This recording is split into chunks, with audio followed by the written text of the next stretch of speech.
नमस्कार मंडळी, हा तिरुपतीचा तिसरा पार्ट आहे. तिसरा व्हिडिओ आहे. पहिला व्हिडिओ पाहिला तुम्ही आमचा विमानाचा प्रवास, आणि दुसरा व्हिडिओ तिरुमलावरचा पाहिला, आणि आता हा तिरुपतीमधला व्हिडिओ आहे. तिरुमला म्हणजे जिथं देवस्थान आहे बालाजीचं, तिथला दुसरा व्हिडिओ. आणि हा तिरुपती खाली हे तिरुपती शहर आहे. इथे 1-2-3 पॉईंट आहेत बघण्यासारखे. तर इथे पहिल्यांदा आम्ही गेलोय पहा. हे गोविंद टेम्पल आहे. तिरुमलावरती जसं मोबाईल आपला चालत नाही ना, तसं इथे सुद्धा चालत नाही. इथे बाहेरच मोबाईल काउंटर आहे, तिथे आपल्याला मोबाईल जमा करावा लागतो आणि मगच आतमध्ये जावं लागतं. इथे 2 प्रकारच्या लाईन लागतात. म्हणजे एक फ्री लाईन आहे, तिथे काही पैसे वगैरे भरावे लागत नाहीत, आणि दुसरी लाईन आहे 20 रुपयाची. ती जरा फास्ट होते, थोडा म्हणजे अगदी जास्त नाही फास्ट, अगदी थोडीशी फास्ट असते. तासभर अगोदर आपण दर्शन घेऊन बाहेर येतो. हे दुसरं ठिकाण आहे, गणेश मंदिर आहे इथे. हे जिथे आम्ही रूम घेतली होती तिथून जवळच होतं, त्यामुळे तिथे पण आम्ही नमस्कार करून गेलो. आणि ते गणेश मंदिराजवळ तळंसुद्धा होतं.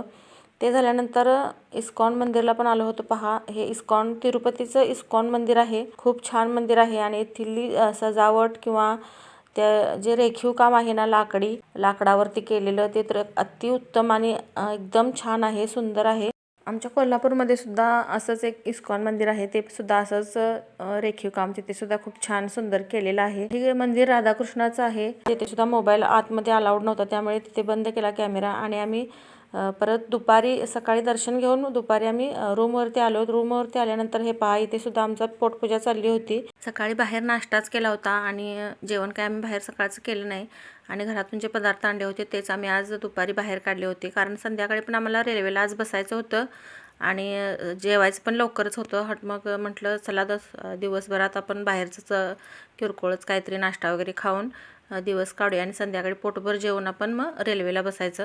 चांगलं हॉटेल आम्ही शोधून काढलं होतं संध्याकाळी, आणि तिथे एक्स्ट्राचं जेवण पहा. जेवणाबरोबर काय काय आहे. चटणी कसली तरी आहे, आंब्याचं लोणचं आहे, मिरचीचा ठेचा आहे, मीठ, आणि एक्स्ट्रा इथं तेल आहे पहा. मला सुरुवातीला हे तूपच वाटलं होतं. हे झालेत एक्स्ट्राचे पदार्थ. आणि थाळीबरोबर आपल्याला भाज्या पहा. 1-2 प्रकारच्या काहीतरी आमटी होत्या, सांबर होतं, कढी होती, आमटी, आणि बटाट्याची भाजी, दह्याची वाटी, आणि एक प्लेट ही भाताची होती पहा. खूप मोठी भाताची प्लेट होती. आम्हाला माहिती नव्हतं इतका भात असतो. त्यानंतर आम्ही ताटं मागवलीत, आणि आम्हाला लक्षात आलं नाही रोटी नाही याच्याबरोबर किंवा चपाती नाही, म्हणून आम्ही परत चपाती मागवली याच्या हॉटेलमध्ये. आणि नंतर चपाती खाऊन हा भात काय आम्हाला संपेना, हा शिल्लक राहिला तसाच. तर हे हॉटेल आम्ही शोधून काढलं होतं. म्हणजे दुपारी आम्ही असंच फिरत आलो होतो रूममधून बाहेर, आणि हे दिसायला असं एकदम झगमाग होतं, मोठं हॉटेल दिसत होतं. त्यामुळे म्हटलं चला संध्याकाळी इथेच जेवायला जायचं. कारण जे आदल्या दिवशी सुद्धा आम्ही ज्या हॉटेलमध्ये गेलो होतो ना, ते सुद्धा हॉटेल, तिथे सुद्धा एकदम बेकार चव होती जेवणाची. तिथे चांगलं लागलं नाही, म्हणून आम्ही दुसऱ्या दिवशीचं जे हॉटेल निवडलं ते बघून निवडलं, पण तिथे सुद्धा आम्हाला ती चव मिळालीच नाही. तर संध्याकाळी आमचं हॉटेलचं जेवण झाल्यानंतर रेल्वे स्टेशनवरती आलो आम्ही. आणि ह्या रेल्वे स्टेशनच्या लगतच विष्णू निवासम म्हणून आहे, तिथे सुद्धा राहायला लोक भरपूर असतात, आणि लॉकरची वगैरे सुविधा आहे तिथे. आणि आमची रेल्वे काही लागली नव्हती, त्यामुळे आम्हाला इथे एक अर्धा तास तरी थांबावं लागलं वाट बघत रेल्वेची. आणि रेल्वे 9 वाजता बरोबर लागली, आणि 9ला रेल्वे 10 मिनटंच फक्त उभी राहिली, आणि 10 मिनटातच लगेचच रेल्वे चालू झाली. त्यानंतर इथे पहा, रेल्वेत बसल्यानंतर रात्रभर आम्ही झोपून काढलं. झोप काही लागली नाही, कारण आमचा रेल्वेचा सुद्धा पहिलाच प्रवास होता. माझा तरी रेल्वेचा हा पहिलाच प्रवास होता, आणि त्यामुळे मला सुद्धा रात्रभर झोप लागली नाही. आणि सकाळी उठल्यानंतर मग चला म्हटलं आता व्हिडिओ करत बसायचा, दिवस असाच घालवायचा. आईला फोन आला होता गावाकडून, आणि ती बोलत होती फोनवर. तर पहा, इथे दरवाजावरती जाऊन मी थोडासा व्हिडिओ बनवला रेल्वेचा. तर खूप लांब रेल्वे दिसत होती. एवढ्या जवळून मी रेल्वे कधी पाहिली नव्हती. आज पहिल्यांदाच म्हणजे रेल्वेच्या सेकंड एसीचा प्रवास होता आमचा. तुम्हाला सेकंड एसीची रूमसुद्धा दाखवते पहा. म्हणजे कशा असतात ते सीट कशा असतात. तर इकडे आम्हाला एका साईडच्या सीट सगळ्यांना मिळाल्या होत्या, 8 जणांना. आणि इकडे बाजूला आहेत ना त्या मोठ्या सीटा, म्हणजे 4-4 सीटा असतात तिथे आम्हाला काही सीट मिळाली नव्हती. आणि इथे पहा, काचा पूर्णपणे पॅक असतात. हे आपल्याला ओपन वगैरे करता येत नाहीत, कारण AC चालू असतो आतमध्ये पूर्ण. त्यामुळे या काचा ओपन होत नाहीत, पॅक असतात. फक्त त्याला आपण झाकायला एक पडदा असतो, फक्त ते पडदे फक्त लावले की झालं. तर इकडच्या सीटा पहा, या अशा सीटा असतात, आणि प्रत्येक सीटला एक चार्ज, आपल्याला मोबाईल चार्ज लावायसाठी एक स्विच असतो. आणि दुसऱ्या बाजूला इथे पहा, तर इथे लाईटची सुविधा आहे, आणि तिथेच बटन असतो. म्हणजे तुम्हाला जर आपल्या सीटपुरती जर लाईट हवी असेल ना, तर तो बटन आपल्याला ती लाईट लावून घ्यायची. आणि तर इथे पहा, प्रत्येक सीटला असे सगळीकडे पडदे असतात. तुम्हाला मी आमच्या पुढचा डबा दाखवते. आम्ही या डब्यामध्ये 4 जण होतो आणि पुढच्या डब्यामध्ये आम्ही 4 जण होतो. तर इथे पहा, 2 डब्याच्या मध्ये इथे वॉश बेसिन आहे, मिरर आहे आणि इकडे डस्टबिन आहे आणि इकडे वेस्टर्न टॉयलेट आणि एकीकडे इंडियन टॉयलेट, असे दोन्ही प्रकारचे टॉयलेट असतात इथे. आणि पाण्याची सुविधा पण खूप छान असते. त्यानंतर हा डबा इथेच संपतो आणि पुढचा डबा जिथे सुरू होतो ना, तिथे पहा, इथे असा गॅप असतो. इथे एक तिकडे या डब्यातून त्या डब्यात जाण्यासाठी इथे एक खाली पत्रा वगैरे टाकलेला असतो आणि तिथे समोरसुद्धा तशीच सिस्टीम असते जिथे इथे आहे तशी बाथरूमची किंवा वॉश बेसिन, टॉयलेट वगैरे सगळं इकडे आहे तसंच तिथे सुद्धा असतं. आणि पुढे असा दरवाजा असतो या दुसऱ्या डब्याला. इथे सुद्धा आमचे 4 लोक आहेत पहा. हे आहेत यांचे मित्र आणि या मिसेस आहेत त्यांच्या, आणि आमच्या सासूबाई पण या डब्यामध्ये आहे त्यांची सीट. आणि या भाऊंच्या आईसुद्धा आहेत इथेच. तर आम्हाला 4 लोकांना सीट मिळाली होती आणि 4 लोकांची म्हणजे सीट मिळाली नव्हती आम्हाला. त्यांचं फिक्स झाले नव्हते आमच्या सीटा 4 जणांच्या. त्यामुळे आम्ही एका सीटवर 2 लोक अशी बसून आलो आम्ही. त्यानंतर आमच्या त्या डब्याच्या पुढचा डबा आहे पहा, हा फर्स्ट ACचा डबा आहे. तुम्हाला फर्स्ट ACचा डबा कसा असतो ते सुद्धा मी दाखवते. तर या डब्यामध्ये पूर्णपणे हा डबा पॅक असतो, म्हणजे आपला सेकंड ACचा डबा असतो तसाच आहे. बाहेरून काचा वगैरे पॅक आहेत, बाहेरच्या काचांना फक्त पडदे आहेत.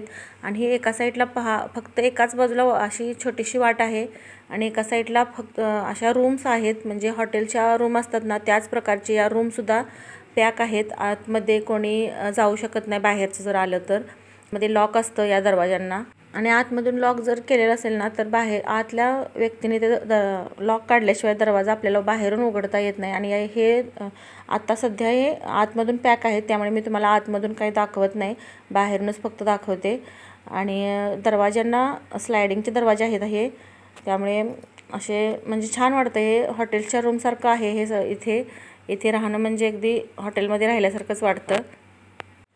तर याच्या पुढे सुद्धा मी डबा आहे का तो दरवाजा उघडून पाहिला, तर याच्या पुढे डबा नव्हता. तर इंजिनचं हा डबा होता, ड्रायव्हरचा डबा होता हा. आणि हा ACचा पहिलाच डबा होता, तो ACचा होता. आणि फर्स्ट ACचे डबे पाठीमागे सुद्धा असतात आणि पुढे सुद्धा हा एकच होता. आणि तिथून पुढे सेकंड ACचे होते डबे. त्यानंतर स्टेशनवरती जेवणाची ऑर्डर घ्यायला लोक पण येतात. तिथं आम्ही एका स्टेशनवरती ऑर्डर दिली होती आणि आम्हाला ते जेवण पुढच्या स्टेशनवरती मिळालं. आम्ही घरातून आणलेलं साहित्य म्हणजे पदार्थ ते खाल्ले होते, त्यामुळे जास्त काही भूक नव्हती, म्हणून आम्ही दोघीत एक असं ताट मागवलं होतं. आणि हे पहा, ताटामध्ये भात, चपात्या 2, भाजी, आमटी असं होतं. छान होतं जेवण. छान म्हणजे असं आमच्या कोल्हापुरी स्टाईलचं नव्हतं ते, एकदम असं जरा फिकं होतं, पानचट होतं. त्यानंतर आम्ही ज्या साईडला आमची सीट होती ना त्या बाजूची लोक बेळगावमध्ये उतरलेत, त्यामुळे आम्हाला तिथं व्हिडिओ करता आला पहा. तर हे अशा प्रकारच्या सीट आहेत, खाली एक, वर एक, या बाजूला एक, त्या बाजूला 2, या बाजूला 2, त्या बाजूला 2, अशा 4 सीटा इथे आहेत. आणि प्रत्येक सीटला एक उशी, एक ब्लँकेट आणि एक बेडशीट असं असतं. बेडशीट पांढरं असतं आणि ते अंगावरती घेतल्यावर ते जरा वेगळंच वाटतं, त्यामुळे आम्ही काही ते वापरलं नाही. इथे पहा, लाईटची सोय, प्रत्येक सीटला लाईटची सोय आहे. आणि चार्जर पण आपण फोन चार्जिंगला लावू शकतो पहा, इकडे तिकडे दोन्ही बाजूला आहे. एक मिरर आहे मस्तपैकी छानसा आपला आरसा, आपल्याला स्वतःला पाहण्यासाठी. वरती एक स्टँड आहे, तिथे बॅग वगैरे आपण ठेवू शकतो. आणि या डब्यामध्ये ना ACचा डबा आहे, त्यामुळे AC दिवस रात्र AC चालू असतो. कोणाला थंडी जरी वाजली तर तो आपल्याला बंद करता येत नाही. त्याची आपल्याकडे या सीटवरती सुविधा नाही. आम्हाला तशी काही सुविधा कुठे आढळलीच नाही. इथे पहा, इथे एक छोटेसे 2 अँगल आहेत, काय अडकवण्यासाठी काहीतरी असतील. आणि हा पहा, छोटासा दोन्ही सीटच्या मधोमध एक छोटासा टेबल आहे, तिथे आपण काही पदार्थ ठेवून खाल्ले तरी चालतात, पाण्याची बॉटल वगैरे ठेवण्यासाठी. तर इकडे पहा, ही पप्पा आमचे झोपलेले आहेत ना, हे या बाजूला आमच्या सीटा होत्या आणि इकडे इथे बेळगावची लोकं होती, त्यामुळे आत्ता तुम्हाला मी सविस्तर त्या सीटा दाखवल्या, नाहीतर अगोदर जरासं गडबडीतच दाखवल्या होत्या, गर्दी होती त्या डब्यामध्ये. त्यानंतर 3च्या सुमारास काहीतरी आम्ही 3 किंवा 3च्या अगोदरच असेल, मिरज जंक्शनवरती आलो होतो. तिथे फक्त एक 20 ते 25 मिनटं गाडी थांबली होती. नाहीतर कुठल्याही जास्त असं स्टेशनवरती गाडी जास्त थांबत नाही, म्हणजे रेल्वे फक्त 5 ते 7 मिनटं 8 मिनटं अशीच गाडी थांबते. म्हणून आम्ही काय केलं, या स्टेशनवरती थोडा जास्त वेळ थांबली होती, त्यामुळे आम्ही जरा उतरलो आणि इकडून तिकडे जरा पाय मोकळे केले. त्यानंतर लगेच 1 तासाभरात आम्ही कोल्हापूर स्टेशनवरती आलो. तिथं उतरलो. कोल्हापूर जवळच आमचं गाव आहे आणि सतत आमचं येणं जाणं कोल्हापूरला काही ना काही कारणामुळे असतंच. पण हे रेल्वे स्टेशन कधीच पाहण्यात आलं नव्हतं. बाहेरून पाहिलं होतं, पण आतमध्ये कधीच कोल्हापूरच्या रेल्वे स्टेशनवरती गेलो नव्हतो आम्ही. आज पहिल्यांदा प्रवास पण पहिल्यांदा झाला आणि स्टेशन पण पहिल्यांदाच पाहिलं. तर हे पहा, बाहेरून असं काहीसं दिसतं कोल्हापूरचं रेल्वे स्टेशन. मग मंडळी म्हणतात तिरुपतीचं दर्शन घेऊन आल्यानंतर महालक्ष्मीचं दर्शन हे झालंच पाहिजे. म्हणून आम्ही कोल्हापूरच्या महालक्ष्मीला पण गेलो. महालक्ष्मीचं दर्शन घ्यायला खूपच गर्दी होती, त्यामुळे ज्या गर्दीत आम्ही लाईनमध्ये जाऊन काही दर्शन घेतलं नाही. जे मुखदर्शन असतं ना, लांबून घ्यायचं, तेच दर्शन घेतलं आम्ही आणि बाहेर आलो. तर बाहेर येऊन थोडासा मंदिराचा व्हिडिओ करायचा म्हटलं, तर पण तिथे काय थोडंसं बांधकाम चालू असल्यामुळे जरा नेट वगैरे बांधलं होतं इकडे तिकडे, त्यामुळे जास्त काही व्हिडिओ करत बसलो नाही. तर मंडळी तिरुपती ते कोल्हापूर असा आमचा हा रेल्वेचा प्रवास झाला. तर तुम्हाला हा आमचा प्रवास कसा वाटला, तिरुपतीमधली ठिकाणं कशी वाटली ते कमेंटमध्ये सांगा. व्हिडिओला एक लाईक नक्की करा. चॅनलवरती जर नवीन असाल तर चॅनलला सबस्क्राईब करायला विसरू नका. चला तर मग परत भेटूया अशाच एका नवीन व्हिडिओसोबत. तोपर्यंत धन्यवाद.